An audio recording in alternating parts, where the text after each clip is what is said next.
বলছে আমার ছেলে বড় ইঞ্জিনিয়ার, আরে তো চোর, টাকা চুরি করে খায়, রাস্তাঘাট তো করে যে কোনো জায়গাতে টাকা চুরি করে।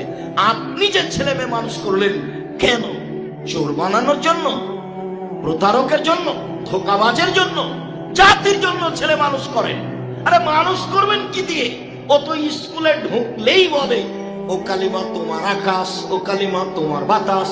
তো ছেলের জন্মই সেরে, ছেলের ভিত্তি সেরে, মেয়ের জন্মই সেরে, মেয়ের ভিত্তি সেরে এই ছেলে মেয়ে জাতি কি করতে পারে? ও তো নিজেই মুশরিক, ও তো জাহান্নামে চলে গেছে। ও জাতির কি করবে? ও তো প্রতারক, ও তো ধোঁকাবাজ। ওর বাপ শিক্ষিত নয়, ওর মা শিক্ষিত নয়, ওর বংশ শিক্ষিত নয়, ওর জাতি শিক্ষিত নয়। আমি 90 সাল থেকে এভাবে বলছি, 90 সাল থেকে। আরে ঠাকুর তো বাঙালিদের শত্রু, ঠাকুর তো মুসলমানের শত্রু, ঠাকুর তো জাতির শত্রু, ঠাকুর তো